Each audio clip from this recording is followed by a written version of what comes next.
Hari ini saya akan membawa satu firman Tuhan yang baru. Kita sudah selesai dengan seri mengenai harapan. Waktu itu selama 2 minggu berturut-turut saya membahas tentang hope, harapan, bagaimana kita bisa bertumbuh dalam harapan kepada Tuhan.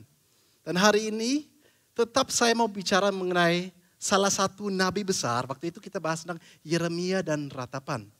Dan waktu saya cari apa yang saya bisa bawakan hari ini, seakan-akan kebetulan, tapi nggak ada yang kebetulan. Saya kok sangat tergerak untuk bicara tentang Yesaya, yang juga kebetulan, walaupun bukan kebetulan, adalah salah satu nabi besar.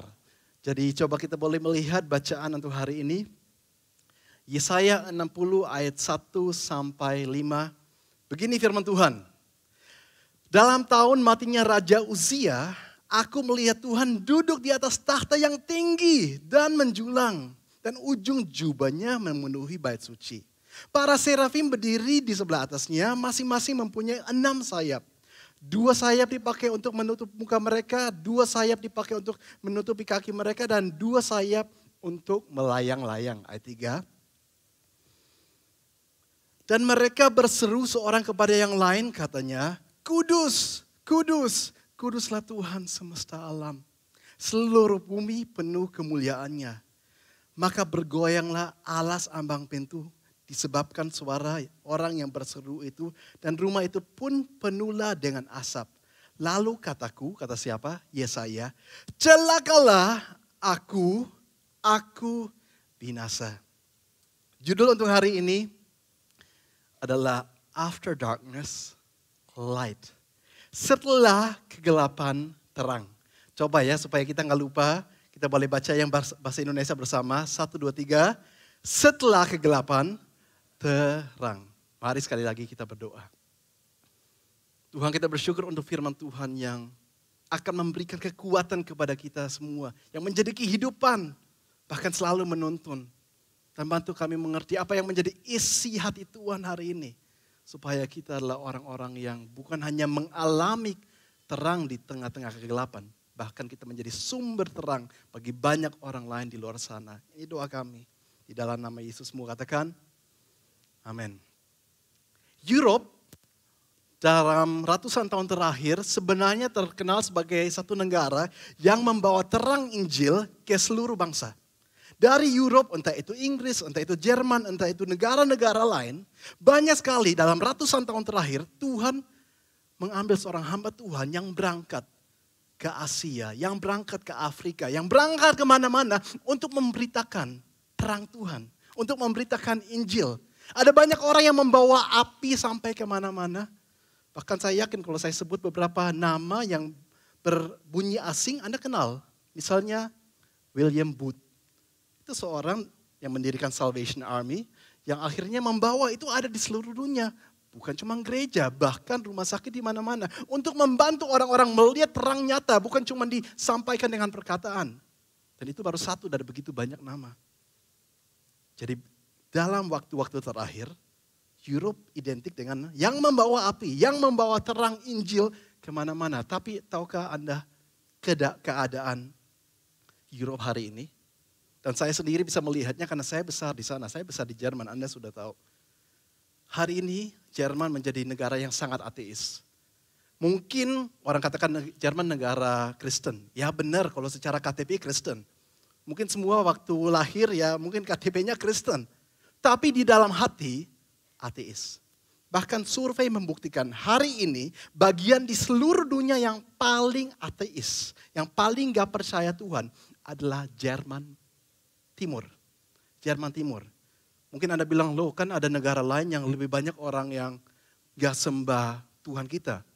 Ya benar mungkin, tapi itu kan berarti mereka masih percaya dewa atau Tuhan atau apapun. Tapi saya bicara ateis yang gak percaya apa-apa, yang hanya percaya logika.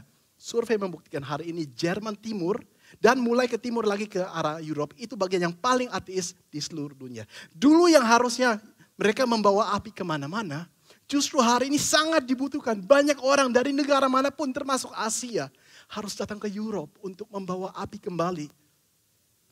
Setiap kali kalau saya liburan ke Jerman, saya sangat sedih. Karena setiap minggu saya pasti cari gereja untuk beribadah. Kadang-kadang dalam 1 minggu malah saya lebih dari sekali karena saya pengen lihat semua gereja yang saya pergi sepi. Gereja yang begitu cantik, mewah, besar, bisa muat ratusan orang yang beribadah. 20 orang, 30 orang, 50 orang. Pernah saya menghadiri, waktu itu perjamuan kudus di satu gereja yang begitu besar, indah. Anda tahu berapa yang hadir? Gedungnya itu bisa muat, nggak tahu ratusan atau bahkan 1.000 orang lebih. Yang perjamuan kudus, saya hitung sendiri, nggak sampai 20 orang. Itu orang yang hadir waktu itu. Apakah ada gereja yang ramai? Ada, sedikit. Itu paling cuma gereja Pantekosta, gereja karismatik, dan itu pun setiap kota bisa dihitung jari. Sangat sedikit sekali. Waktu saya bertumbuh besar, saya melihat sendiri, saya di sekolah saya yang dalam angkatan saya lebih dari 100 orang. Yang sungguh-sungguh percaya Tuhan, itu cuma satu orang yang saya tahu. Kalaupun ada lebih, saya berarti nggak tahu. Mungkin Anda pikirkan harusnya selain dia, saya juga. Ya memang saya percaya Tuhan dalam hati, tapi saya nggak bertobat. Anda tahu kesaksian saya waktu itu, saya masih hidup sesuai dengan dunia. Saya malu depan teman-teman saya mengaku atau mau hidup seperti orang Kristen. Walaupun hari Minggu saya ke gereja yang jauh. Teman sekolah gak kenal saya. Tapi kalau saya di sekolah, saya hidup seperti mereka. Saya juga pesta pora, saya juga mabuk, saya juga melakukan segala hal yang dunia melakukan. Dan satu orang itu yang saya tahu di sekolah dan di angkatan saya yang sungguh-sungguh percaya Tuhan, saya pun gak mau berteman sama dia karena malu. Jadi saya pura-pura gak kenal. Itulah saya sebelum saya sungguh-sungguh bertobat. Jadi saya tahu keadaan Eropa hari ini. Bukan cuma Jerman, seluruh Eropa. Dan itu gak jauh beda dengan keadaan yang barusan kita baca. Dalam Yesaya pasal 60. Yesaya ini ditulis oleh seorang nabi namanya Yesaya. Tuhan panggil dia terutama untuk melayani di waktu itu Israel Selatan. Yang dipanggil juga dengan Yehuda. Jadi kita harus mengerti Daud punya anak namanya Salomo. Di zamannya Daud dan di zamannya Salomo, Israel itu masih satu kerajaan. Diberkati Tuhan. Tapi setelah anaknya Salomo, Israel mulai saling perang dengan orang-orangnya sendiri. Israel terpecah, ada utara, ada selatan. Di satu bagian yang menjadi raja Rehoboam, yang satunya Yeroboam. Enggak lagi menjadi satu. 10 bangsa di utara jadi satu, dan di selatan hanya Yehuda dan Benyamin. Yehuda dan Benyamin yang lebih lama setia dengan Tuhan, tapi masuk ke zaman Yesaya, mereka pun sekarang mulai diperingati. Hei, kalian sudah enggak beda loh dengan orang-orang yang di Israel utara, yang jahat, yang fasik. Itulah yang dibahas dalam Yesaya pasal 60. Dan disebutkan dalam pasal 5, Yesaya pasal 5, begitu banyak hal yang terjadi yang Tuhan gak senang. Dan kalau saya baca, saya sedih karena ternyata seringkali kalau kita melihat kekristenan hari ini gak jauh beda dengan hal itu. Dengan hal-hal yang Tuhan tegur, dengan hal-hal yang Tuhan gak suka. Di sana disebutkan mengenai keserakahan dan perampasan tanah. Bagaimana orang Israel cuma ingin memperkaya diri. Yang penting rumah saya semakin besar, tanah saya semakin banyak. Dan gak mempedulikan orang-orang yang gak punya apa-apa. Yang penting usaha saya lebih besar, gak apa-apa yang lain dapatnya dikit. Sayangnya, seringkali di antara orang yang menyebut dirinya orang Kristen juga seperti itu, gak beda. Yang kedua yang ditegur oleh Tuhan adalah orang-orang suka mabuk, pesta pora, suka menikmati hal-hal duniawi saja. Dan begitu banyak orang yang sayangnya menyebut dirinya orang Kristen. Saya nggak tahu sungguh-sungguh Kristen atau enggak. Yang menyebut dirinya orang Kristen. Gaya hidupnya tidak beda dengan apa yang dijelaskan di sana. Silakan Anda baca sendiri nanti pasal 5. Yang ketiga yang disebut. Mengenai moral yang hancur. Bagaimana yang baik itu disebut buruk dan yang buruk disebut baik. Dan hari ini juga begitu banyak yang mengatakan, oh melanggar dikit di sini nggak apa-apa, Tuhan mengerti. Kok yang lain juga seperti itu. Kompromi, cari alasan. Sehingga yang buruk bisa dianggap baik sehingga bisa memperkaya diri dan hidup nyaman. Yang keempat, kesombongan dan keangkuhan. Bahkan di antara orang-orang yang katanya percaya Tuhan, banyak orang mau menonjol, banyak orang mau menunjukkan diri. Jadi harusnya ini teguran yang terjadi ribuan tahun yang lalu. Kita harus ingat dan refleksi apakah hidup saya jangan-jangan persis seperti yang dijelaskan sini Tuhan gak senang. Yang kelima, kepemimpinan yang korup dan yang tidak adil. Jadi inilah hal-hal yang ditegur dalam pasal-pasal awal sampai pasal 5. Tapi hari ini yang kita mau bahas adalah pasal yang ke-6. Kitab Yesaya sangat menarik. Ada 66 pasal. Anda tahu nggak dalam seluruh Alkitab ada berapa kitab? Ada yang tahu? Ada yang mau tebak? 66 juga. Yesaya 66 pasal dan seluruh Alkitab 66 kitab. Yesaya dibagi menjadi 2 bagian, 2 jilid. Bahkan kalau Anda buka di Alkitab ada tulisan jilid pertama, jilid kedua. Jilid pertama pasal 1 sampai 39. Jilid kedua pasal 40 sampai 66. Sama seperti pembagian Perjanjian Lama dan Perjanjian Baru 39 dan 27 kitab. Yang jilid kedua bicara mengenai harapan yang akan datang. Mengenai Mesias yang menyelamatkan dan banyak hal yang lain. Persis seperti Perjanjian Baru. Jadi seakan-akan Yesaya itu versi singkatnya seluruh Alkitab yang bicara mengenai harapan yang akan datang. Yang hanya ada di dalam nama Tuhan Yesus Kristus. Dan sekarang coba kita melihat Yesaya 60 ayat 1.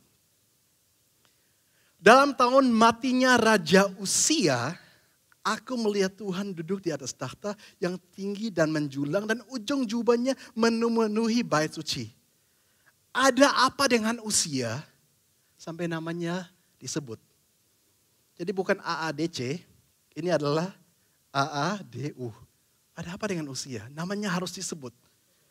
Karena walaupun Yehuda sudah mulai mirip dengan Israel Utara yang sudah mulai jauh dari Tuhan. Yehuda sudah mulai mirip, tapi selama masa Raja Uzia, pemerintahannya lama, 52 tahun. Tuhan masih memberikan anugerah. Walaupun mereka mulai meninggalkan selama Uzia masih bertakhta di atas raja. Karena Uzia waktu itu cukup mau bertobat, ada anugerah Tuhan atas Yehuda. Belum dihukum, Tuhan masih menahan, Tuhan masih memberkati. Walaupun gaya hidup mereka sudah mulai mirip dengan yang terjadi di Israel Utara juga.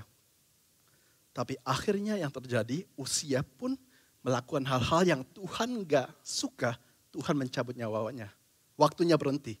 Dan Uzia pun yang harusnya menjadi harapan selama masih ada Uzia semuanya akan aman. Uzia pun Tuhan cabut nyawanya. Jadi ini sangat penting. Dalam tahun matinya Raja Uzia, Yesaya melihat Tuhan duduk di atas takhta yang tinggi dan menjulang. Dan ujung jubahnya memenuhi bait suci. Ini bicara tentang apa? Di tengah-tengah kekacauan, di tengah-tengah gak ada harapan, di tengah-tengah kita gak tahu apa yang harus dilakukan. Justru Yesaya melihat Tuhan masih bertakhta. Semuanya tetap sama, untuk Tuhan gak berbeda. Dia tetap raja, dia tetap Tuhan. Dia gak rugi, orang gak mau ikut dia. Dia gak rugi, orang itu gak mau menyembah dia. Dia tetap duduk di atas takhta. Coba semua yang setuju boleh berikan tepuk tangan paling meriah untuk Tuhan Yesus. Saya berikan contoh-contoh.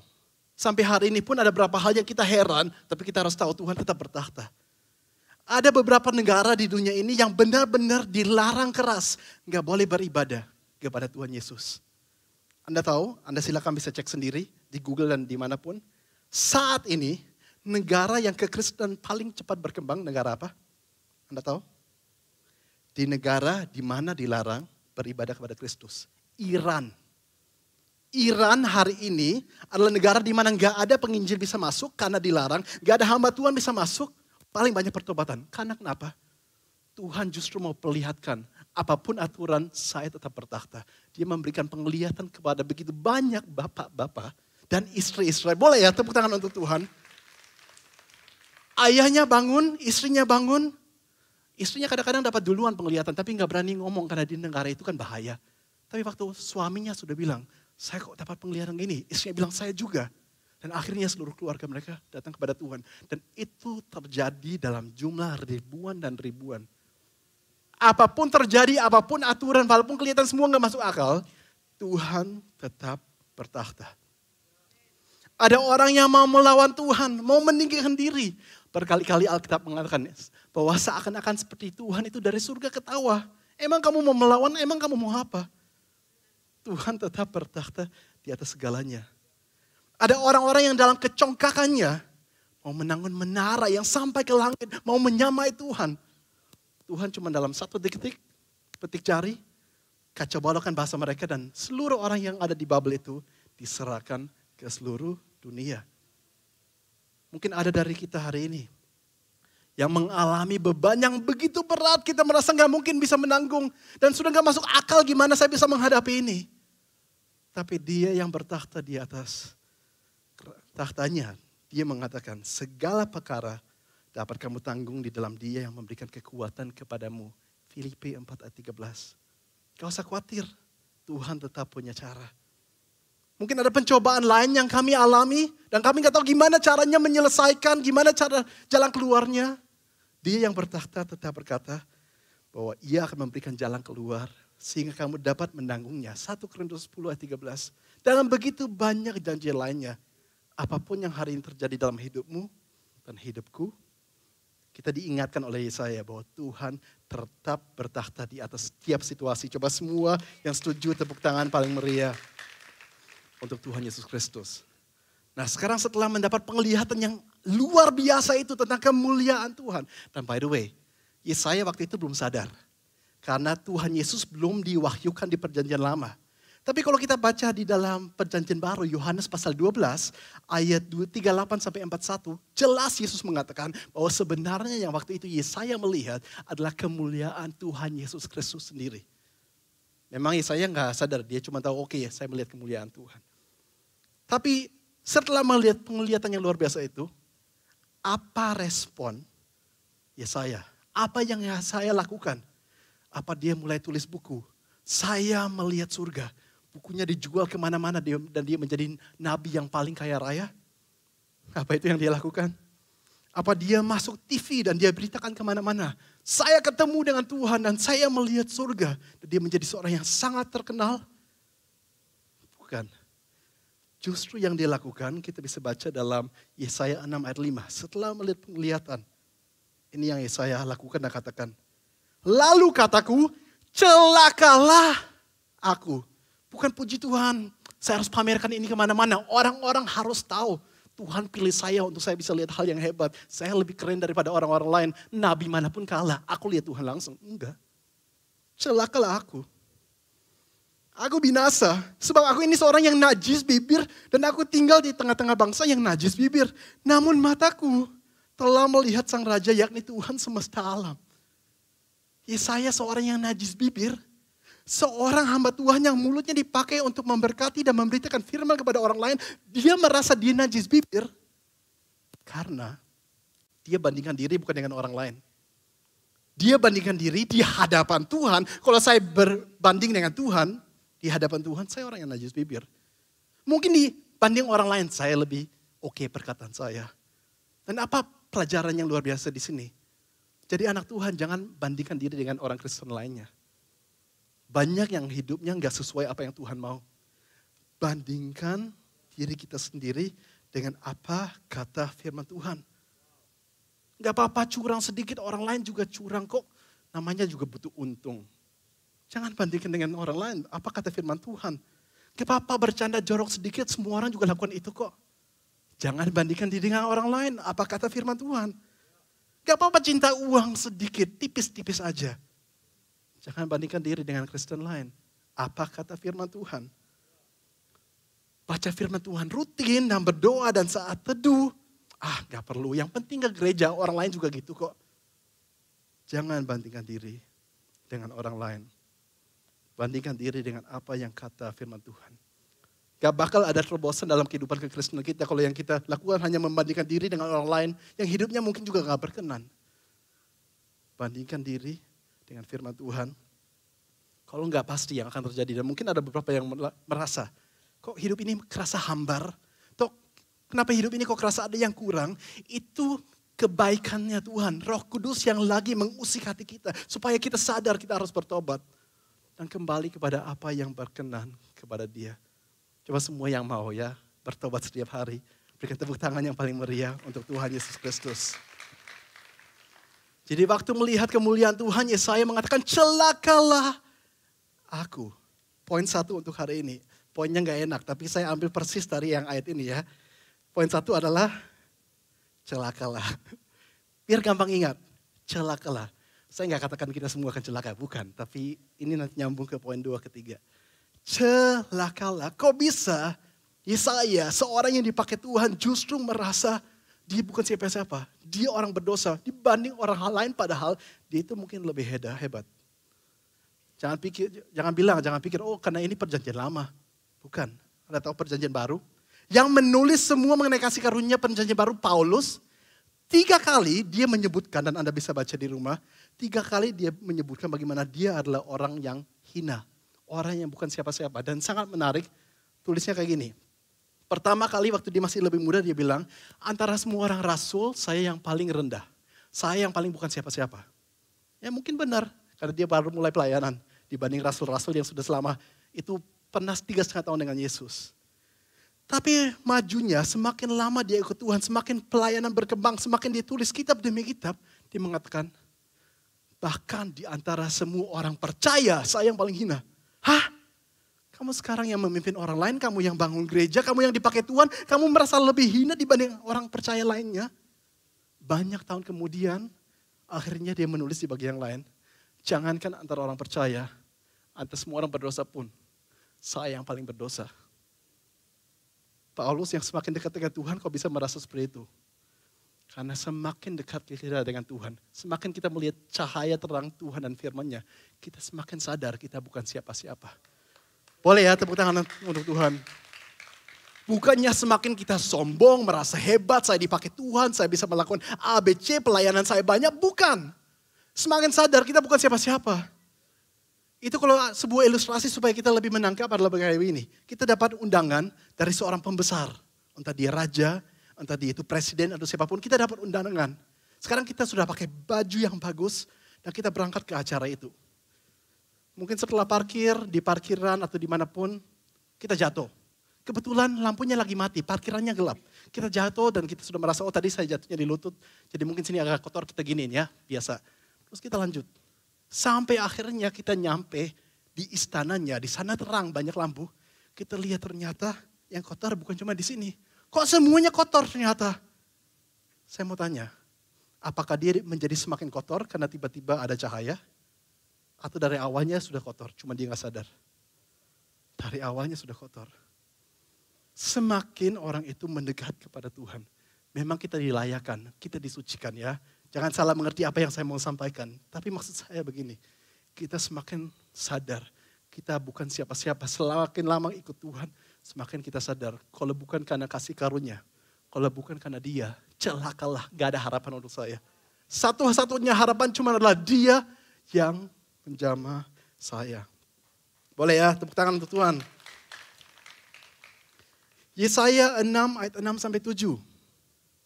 Tetapi seorang daripada serafim, malaikat yang tadi bersayap 6 itu, terbang mendapatkan aku, di tangan ada bara yang diambilnya dengan sepit dari atas mezbah.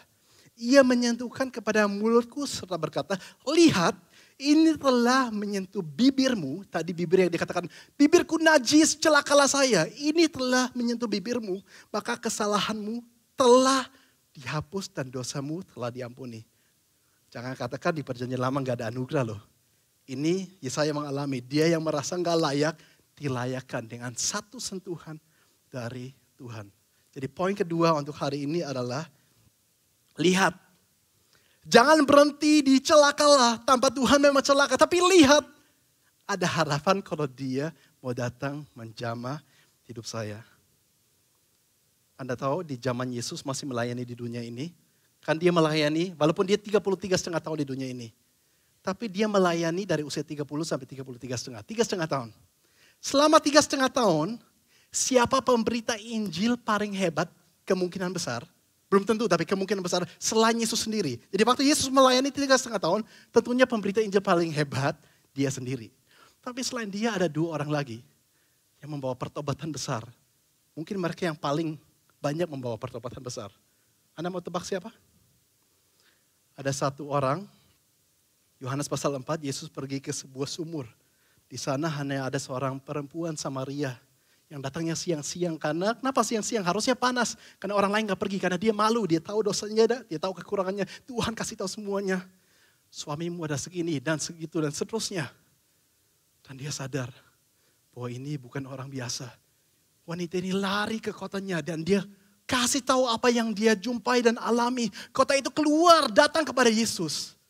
Dan hari itu banyak sekali orang bertobat. Siapa yang dipakai oleh Tuhan dengan dahsyat? Seorang wanita yang mungkin oleh dunia dianggap hina. Tapi dia sadar dia berjumpa dengan Yesus. Dan Tuhan pakai dengan dahsyat. Tunggu dulu, jangan tepuk tangan dulu. Orang pertama. Orang kedua. Kemungkinan besar yang membawa Injil, kabar kepada begitu banyak orang. Siapa? Di dalam Markus, saya lupa pasal 5 atau pasal 6, ada seorang di Gerasa. Yesus barusan dengan murid-muridnya turun dari perahu, dan di Gerasa ada satu orang yang dirantai kerasukan setan. Saking kerasukan dia bisa pecahkan rantai besi. Sampai dia sekarang cuma tinggalnya di kuburan. Yang mengatakan di dalam saya ada legion. Dan Anda tahu kan yang ada ribuan iblis di dalamnya. Tuhan selamatkan dia. Tuhan bebaskan dia. Orang itu katakan, saya mau jadi muridmu. Boleh gak saya ikut? Yesus katakan, gak usah. Gak usah ikut. Kamu pulang ke kampungmu. Ceritakan apa yang kamu alami hari ini. Orang itu pergi ke Dekapolis. Dekapolis itu gabungan 10 kota. Dan di sana dikatakan begitu menarik, saya akan bacakan aja, Anda gak usah buka. Ternyata saya, bentar, one moment. Tidak ada di ayat karena saya barusan kepikiran sekarang untuk saya mau membacakannya. Setelah dia pergi ke Dekapolis dan diceritakan apa yang dia alami oleh Tuhan, begini ceritanya.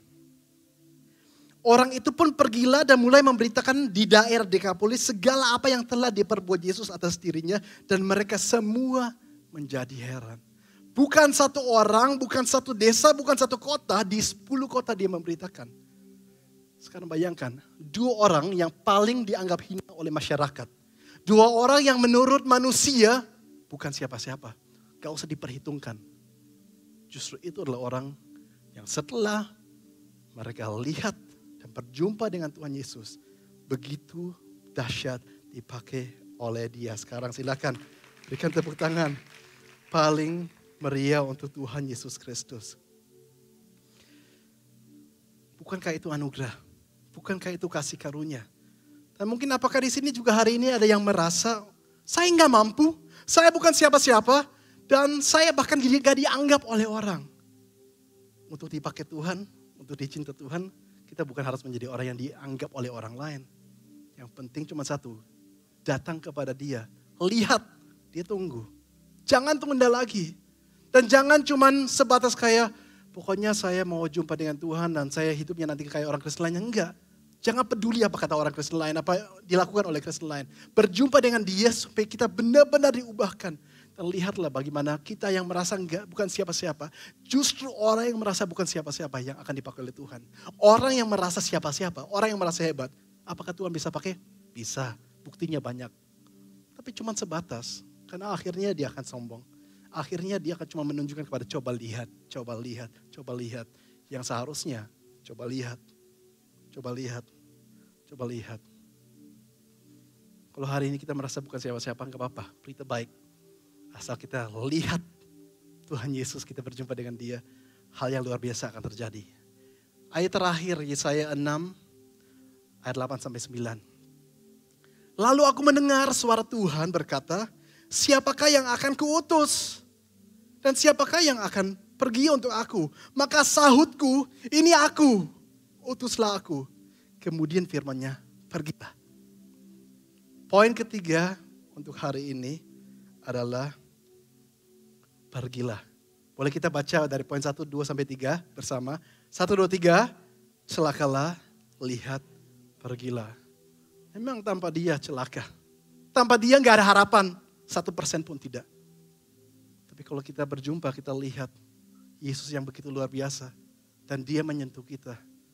Kita yang bukan siapa-siapa bisa dipakai. Dan seharusnya satu-satu respon yang masuk akal.